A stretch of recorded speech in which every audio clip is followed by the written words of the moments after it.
as you say, be the change, like it's such a, the words themselves, you're like, yeah, heck yeah. But the knowing what that actually means is, I feel like out of reach until you go through like the type of work you're doing Right. to actually understand how to be the change you want to see. Well, it has to do with energy flow, right? It has to do with energy flow. So the work, right? It starts with classical voice training. We'll go back to kind of what the work is and Yeah, how it perfect. goes. Then I mix in, it's yoga, it's the chakra system, and it's the psychological development and the physical development of the human body as we move up through your chakra system. And then it's a bit of breath work and shamanic healing that comes along with it as well. So it's kind of a trifecta approach to understanding how your voice works, right? But your energies are stuck, they're stagnant in parts of your chakra system. And the way that our society has really pushed us to move, it's more towards cognitive function. So everything's about your head brain, right? And that is functioning your entire central nervous system. But the human being has 3 brains, which a lot of people out there might know, but if you don't, this is very important information. We have a gut brain, the umbilical brain, right? And you hear more and more doctors talking now about the importance of microbiome and the importance of how this gut, the way you digest your food, is linked into the earth, right? Physical health. This gut brain is actually running the entire body. It's the most important brain we have for physical existence, right? Because it's wired in through the womb intelligence, through your mother's womb and her mother's womb and her mother's womb, all the way back to when we were one gene code, the very first human tribe. And then we splinter off from that, right? And the Human Genome Project has proven that we're really only 0.01% different from each other. 0.01%. And that 0.01% comes from where we geographically moved as we started to separate from each other from that original tribe, right? And our body had to adapt to different food sources and different environments and all those things. But really, at the base core of every single human being, it's the same 99.99%, right? Your gut brain is tied into that information. Your gut brain is holding the information of your entire physical evolution all the way down your gene code back to the beginning of human time. So when we mess with our gut, which is what we see happening a lot with processed foods and just not having the nutritional value in genetically modified foods and things like that, we find that we're going a little bit loopy up here. Right? Humans are getting a little bit fried, and our lethargy and our energy isn't moving quite well, and we have more anxiety because our gut is creating like brain fog, and it's not, our cognitive abilities on the top are not functioning that well because our gut isn't functioning very well, right? The gut is affecting these other 2 brains. Your second brain is your chi brain, your heart-centered brain, which they would say is your emotional brain, but it's your feeling brain, right? It's the part of you that actually takes the gut information up towards the heart center, which is the center of this is the most powerful brain we have. Human beings are heart-centered when we're functioning optimally, because the heart is bringing the collective of the cognitive brain, which is up here, and the gut brain up towards it, right? The heart sits in the center of these 2 brains and brings this information in to function together. The cognitive brain up here, or your cosmic consciousness, your imagination, all of that that's happening, we give that the most power. It functions, yes, the entire embodiment. So it is the overseer of the body and what's going on, but it's being fed so much information from these other 2 brains. So all 3 of these brains have to function together for you to optimally exist. It is not one without the other. We can't just learn in a book again and again and again things without actually embodying it. You actually don't learn anything until you have physically embodied it. You might think you know it at a cognitive level, but you have not lived it to be the truth yet until it's in your flesh, right? So we go to school and we learn about psychology. Sure, I can learn all about the personality types. I can learn all about psychology. I can learn and learn and learn.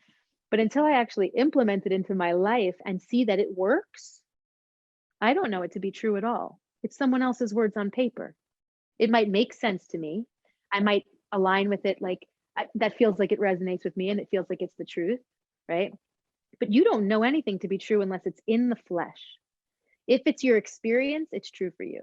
If it's not, it might be somebody else's truth and not yours, correct? So when these three brains are working together, that means that your energy will be flowing. You'll be embodying in your life. You'll be loving. You'll be giving love, receiving love. There'll be no blockages of emotional patterns that get in your way of like truly living your ultimate life. And you'll also have higher levels of intelligence. And beyond anything that any other human has taught you, you'll actually be able to channel stuff from the far beyond, which I know I experienced with you a lot during our retreat. You guys out there, Derek has some very profound abilities. But to be able to really bring in information that is even like, where's this even coming from? I'm just going to trust it, and knowing that, wow, that came from something outside of myself, right? That is the alignment of all of your energy centers, all of your chakras working together with no blockages, dormancies, and obstacles. Those dormancies and obstacles come from early childhood trauma that is not processed, from your core wounds. And the majority of somatic therapies talk about this as it's the primary thing. You can't keep telling yourself the same story about yourself and expect your life to ever look any differently. We have to move beyond the old story into the new paradigm. So the vocal transformation work is about going back to the very beginning and going through the story of your life up until now and finding all the areas of blockage, trauma, resistance, and healing it for once and for all, using the power of your own voice, getting that energy center open and moving, and then your whole flow of energy is different. And that's when you're like, you say people can know it, but they don't, how do I actually embody it? Well, until you step into a practice where you physically put yourself into this work, you won't. You'll say, oh yeah, they tell me that. Heal themselves once and for all. You can heal yourself once and for all. I literally call this a rebirthing process. Like people come in if they're ready. If you're not ready to rebirth, you will not rebirth. Your mind is so strong. Your ego is so strong. The game of mastery over your ego it's the ultimate game of life, right? To me, it's the key to the kingdom of heaven on earth. But it's something that you have to have, you have to want it. And if you show up to it, you can do it. Every human being can. The Buddha gave us a full pathway of how that's possible, right? And there are many paths, but your voice is a key path to finding that enlightenment. That's the other thing. I don't think humans are necessarily ready for enlightenment. We want it in this way of like, oh, it's a great idea. Like, how do I kill myself? But the idea of death is so scary to humans that we're not really ready to kill ourselves the way that the Buddha did, right? And what I mean by self is not physical. I mean that ego identity, which is why we fear death to begin with, because the ego dies. Like I have trouble throwing out my 5th grade homework that my mom was like, I kept this, and I'm like, maybe I should keep it. I'm going to want to know what I answered, right? That's the thing, right? We want to hold on to our identity so strongly. So right now, human beings, as I see it, are in the middle of an evolution from solar plexus to heart chakra, right? If we look back at the human race all the way back at the beginning, we were at a root chakra level of existence. It was all survival. It was hunter, gatherer, tribes, procreation, surviving winters. Like, how do we populate and how do we get more humans? We figured that out, didn't we? Now we are at a place where our solar plexus evolution is moving up into the heart chakra. We've moved through the 2nd chakra with the rise and fall of the Roman Empire. 2nd chakra is all about sensory pleasure. So it was, indulgent eating into vomitoriums, and eating more. It was group sex, and it was these big, just this yummy time of like this age of just like indulgence, right? Yeah. And then there was a plague, which put an end to that.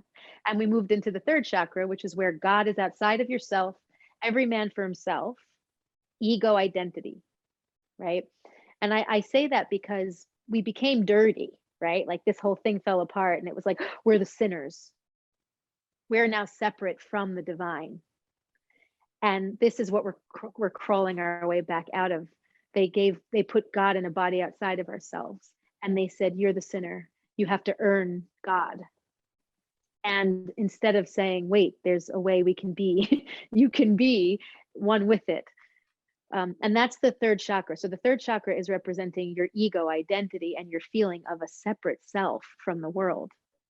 It's the part of us that creates all of our misery, because all the human being wants is connection, but we can't get it because we have this ego that makes us constantly feel separate.